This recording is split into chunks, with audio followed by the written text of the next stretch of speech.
Sup? Hold on. Two KFC horror stories. First of all, I did not know KFC was still around. I thought, they went bankrupt or some shit. You don't hear too much about KFC, at least not where I'm from, or not where I live. You know, I really thought KFC either went out of business or something happened because it's like it's KFC. Nobody eat KFC like I don't even think people. I thought a long time ago people would stop eating KFC, but yeah. This is probably the craziest incident of my life till now. But I don't think I will ever face something more bizarre than this one. Is KFC even I was good? working my usual night shifts in KFC on a Thursday. Being bored and not having any customers in the last hour, I went out to smoke. It was 2 o'clock at night. The empty highway stood in front of my eyes like a long forgotten trail. I must have taken a few drags when I heard the entrance doorbell ring. Realizing a customer had arrived, I quickly got in from the back door and headed straight to the counter.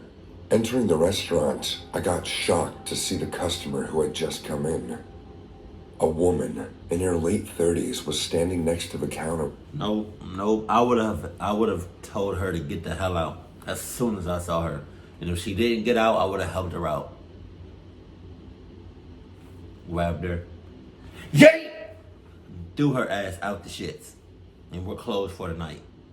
For the next couple days. We gotta cleanse this whole area. The baby wrapped in her arms. That's not a baby. Her physical appearance was so weird that I completely ignored her baby and kept looking at her. She wasn't anything like those new moms. Her clothes were so dirty that one could barely guess their actual color. She seemed like a woman who had been living on the streets for a while. As I was staring at her too widely, she understood what was going on inside my head and said, "Are you going to take my order?"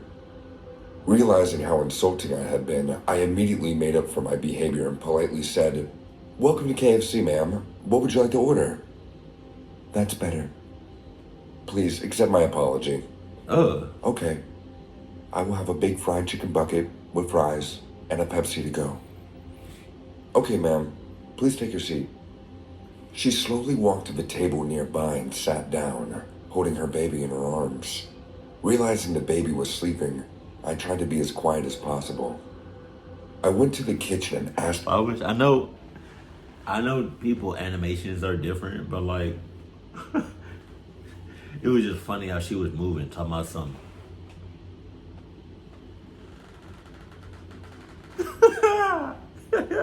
It's almost as if like she was trying to work but also keep her eye on her at the same time. You got my respects for doing that. Night chef to start this order. Coming back, I saw the woman staring at her baby with an affectionate smile. The smile reminded me of my mom when she used to caress my cheek before tucking me into bed. Oh yeah. No one in this world can love you more than your mother. And seeing this woman, I couldn't help but feel a little emotional. Ugh. She was kissing the baby and humming a lullaby. That's not a baby. Swinging it slowly in her arms. That's not okay. It's probably 1% chance it's a real baby. That's alive. The baby's probably a real baby, a clucked baby, a dead baby, a possessed baby, or not a baby at all, and she's just crazy. I felt terrible for the poor woman. Maybe she's going through a rough patch in her life, but unlike every other mom, she too wants to give her child the best. I kept watching her with the corner of my eye. It was lovely to see her caring for her baby. After 10 minutes, her food came.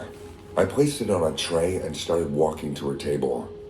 Seeing me approaching her, she became conscious and hugged her baby even closer to her chest. What the hell? I wanted to take a sneak peek of her cute baby, but I understood she was protective of it.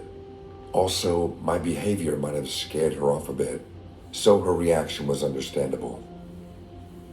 "Here's your food, ma'am. Please enjoy and let me know if you need anything more." Holding my curiosity, I returned to the counter and gave her space to enjoy her food. Her bony structure does incline that she hasn't eaten for a while, so I didn't want to disturb her anymore. Seeing the giant bucket of chicken, her eyes dazzled in joy. She started gobbling her food. She grabbed a chicken leg and tore a huge chunk of meat. I could hear her smacking and making chomping noises as she ate so loudly. Hey, some of y'all might think that's uncomfortable about how long she's staring at that lady and her baby. But truth be told, I would have did the same thing. I would have just stared at her the whole time. Because her vibe is just completely off. After finishing 3 chicken legs in a blink of an eye, she looked at her baby and said, "Look who's finally awake. Did I wake you up? Well, you can't eat KFC chicken quietly." "No, you can't eat them. You're not old enough. I promise when you grow up, I'll bring you here, and then you can eat as many fried chickens as you want." I adored her way of talking to her baby, but I don't know why one thing kept hammering in my mind. When I went to deliver her order, a strong smell of bleach came from her. Her clothes don't seem like they'd been washed in years, so I was a bit confused why she smelled like bleach all of a sudden. While I was thinking all this, the woman talked to her baby like before. "Yes, Dad will see us soon. Till then, we have to be a good girl and listen to what Mommy says, okay?" Oh, then it's a sweet little girl. Knowing this, I finally decided that when she would come up to the counter to pay, I would ask her to let me take the baby and play with her once. I also decided to give her some cash to help her and her baby. Being a woman, I'm very well aware of the hardships of a mother, so I wanted to help this woman in my small way. The fact that the father of this baby left his wife and kid in this situation did trigger me, and I felt angry at that man. Things were going fantastic so far until something creepy happened. The woman suddenly started to shush the child, saying, "No, don't cry. Mommy's here. Don't cry, Emma. You know if you cry, I will cry too. Come on, my angel, don't cry." She got up from her seat and started to swing her baby back and forth like parents do to stop their baby from crying. Except in this case, her baby wasn't crying at all. This hit me hard as I realized that I hadn't heard the baby make a single sound since she had been here. Is this woman insane? If not, then what the hell is wrong with her? As soon as the thought struck in my mind, I said in a fumbling voice, "Ma'am? Your baby is not crying." "What do you mean she's not crying? Don't you hear her weeping?" What are you saying? There's no other sound except both of our voices." "How the hell would you know? You're too young, and you certainly don't look like a mother. Leave my baby and me alone. Since I arrived here, I've seen you staring at my baby. There's no way I'm letting you get close to her." "No, ma'am. I'm just trying to help you. If you..." "Shut up! Can't you see your voice is making her cry even louder?" "But your baby is not crying." She completely ignored me and started to shush her baby like before, as if it was crying. Feeling utterly confused and messed up in this entire situation, I started calling Albert, our night chef, to come out. Hearing my voice, he rushed out of the kitchen. He was there the whole time? I thought, goddamn, I thought she was there by herself. Jesus. Explained to him the entire situation while pointing at this woman. The woman wasn't even looking at us anymore. She was just humming a lullaby and swinging her baby back and forth like Albert and I weren't even there. Not able to take the suspense anymore, we walked up to her and looked into her arms. What I saw made my skin crawl. There indeed was a baby, but it wasn't alive. Yeah, Instead, I know it. It was the corpse of a dead baby with a disfigured face that had started to rot. No doubt this child had died long back, and the bleach I smelt was coming from it. By the rules of natural human life, the corpse had begun to decompose, resulting in maggots and other bacteria taking onto it. Maybe to drive them away, this woman sprinkled bleach on her baby's corpse. When the cops came and took her to... Quick question. I was taking out trash the other day, right? And there was some trash on the floor next to the dumpster. And I noticed I've never seen maggots before. Not in real life, but I know what they look like because, the internet. Where do maggots come from? Is it flies laying eggs? I don't even know what maggots. It's like it's like at one point they're not there, then the next point they're there. What? I'm confused. I don't know where they be coming. If anybody knows that, let me know in the comment section below. The hospital, I was utterly shattered. Her senses kicked in when the paramedics explained to her how her baby was no more, and she was crying like hell. It was later revealed that this woman was homeless when a man randomly picked her up from the street, offering her money in exchange for intercourse. Ugh. The man probably paid her and left, but unfortunately she became pregnant under her challenging circumstances. Damn. Even though she gave birth to a healthy baby girl, being addicted to drugs and living a degrading lifestyle, she failed to care for her. The trauma of losing her baby hit her so hard that she started to pretend that it was alive and carried the corpse in her arms wherever she went. The fact that she got some money somehow and came to KFC for food with a dead child in her arms can be the last thing to expect from any sane person. It breaks my heart that no one even bothered to help her, or at least show interest in her. I am sharing this story to reach out to the guy who slept with her without using protection and never cared to check back on her. So if you're watching this, jackass, I want to tell you out loud that just because she was homeless and messed up, your disgusting behavior can never be justified. You should have at least been a man and checked on her.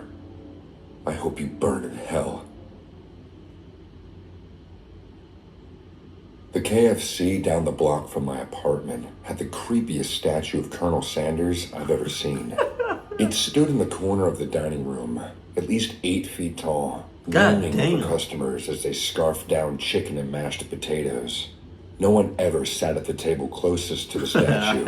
There was just a bad vibe the closer you got to the thing. Look at that thing, Cold Jesus. spots, weird smells, a sense that you were being watched.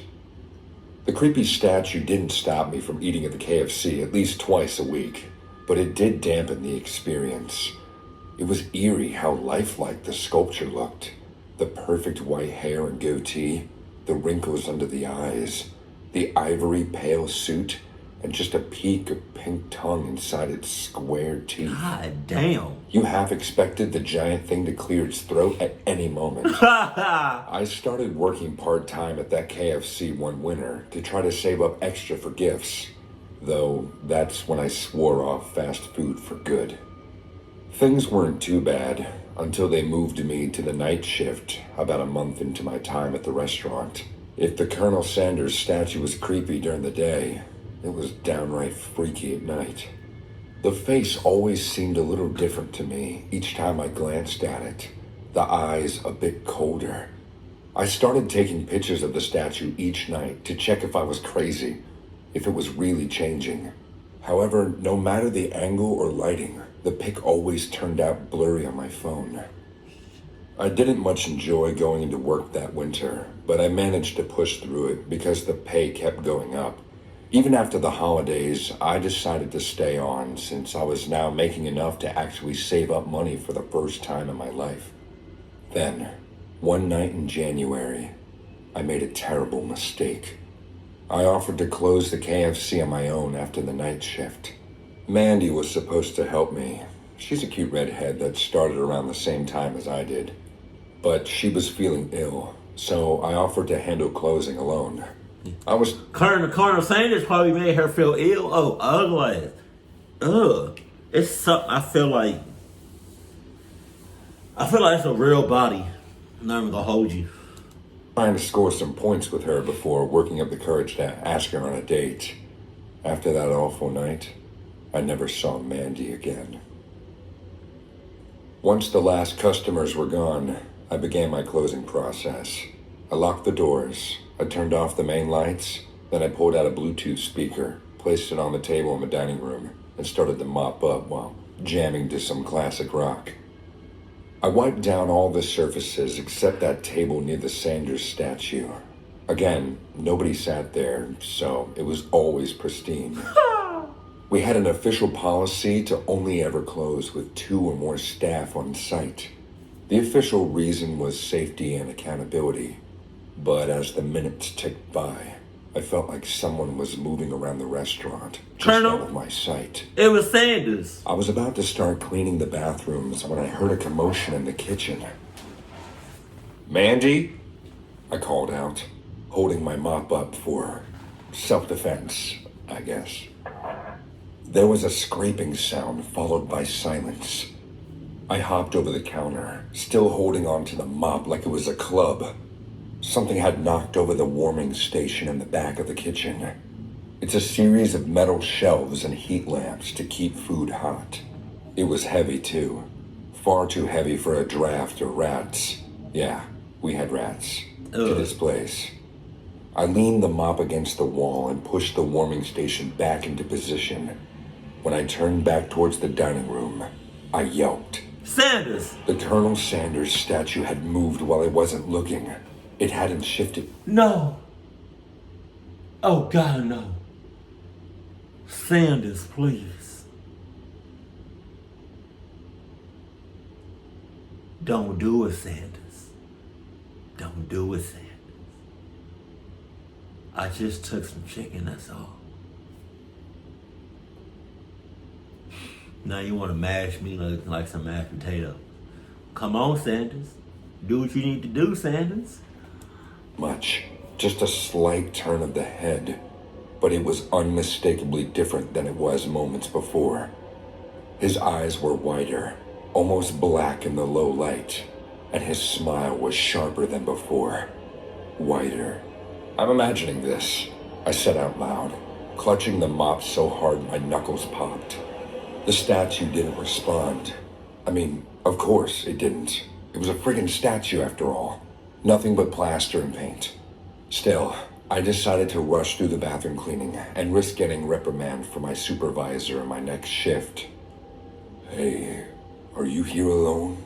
Oh no. A raspy voice asked me from further back in the kitchen. I froze. Mandy?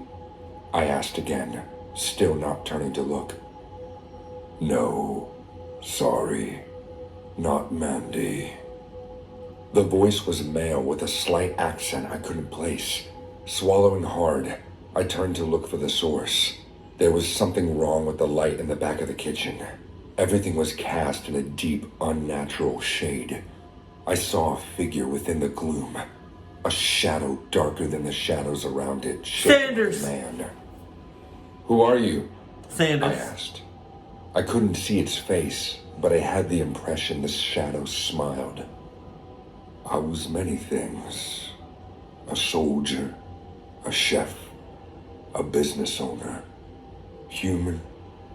Now what I am is here, with you. Did you say that you were alone? Heck, man. Or did I imagine that? You imagined it. My mouth was dry. I was having a hard time speaking. There was a loud creak from behind me in the dining room. Then another. I glanced back quickly, not wanting to take my eyes off the shadow in the kitchen for too long. The Colonel Sanders statue had moved again.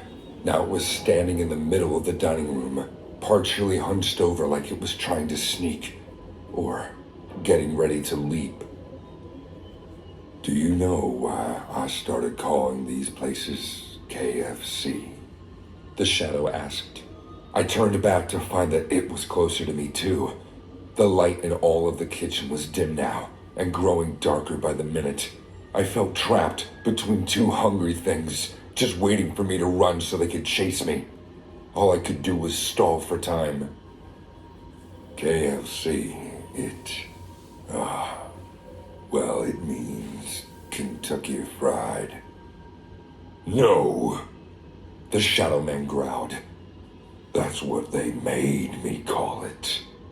But KFC originally stood for the kind of crowd I wanted to bring into my restaurants.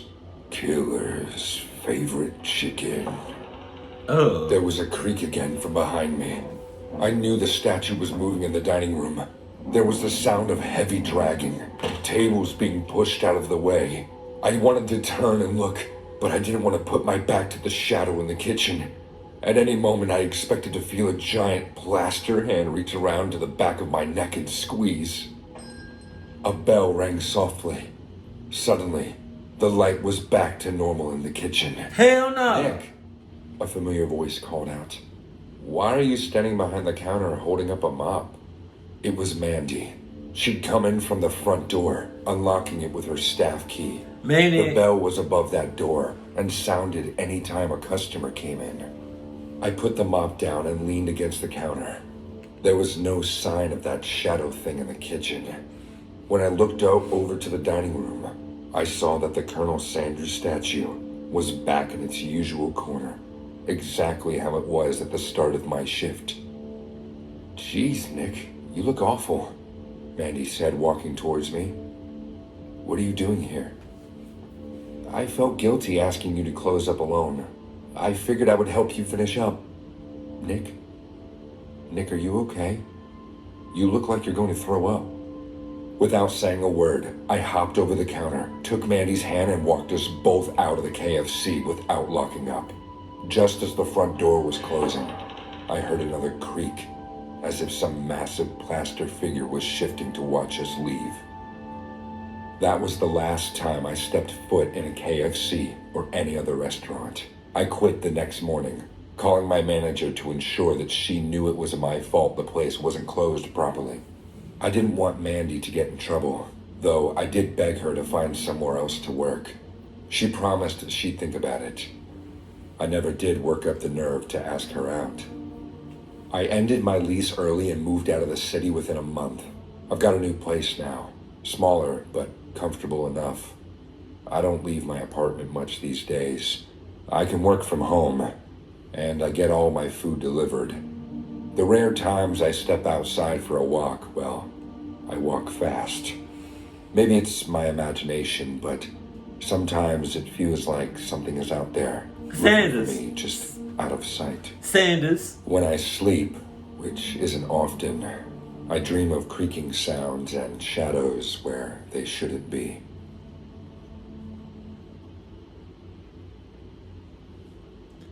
I don't even remember the last time I even had KFC. It's been that long. It's probably been as long as I had McDonald's. And the last time I had McDonald's, I was a little ass kid.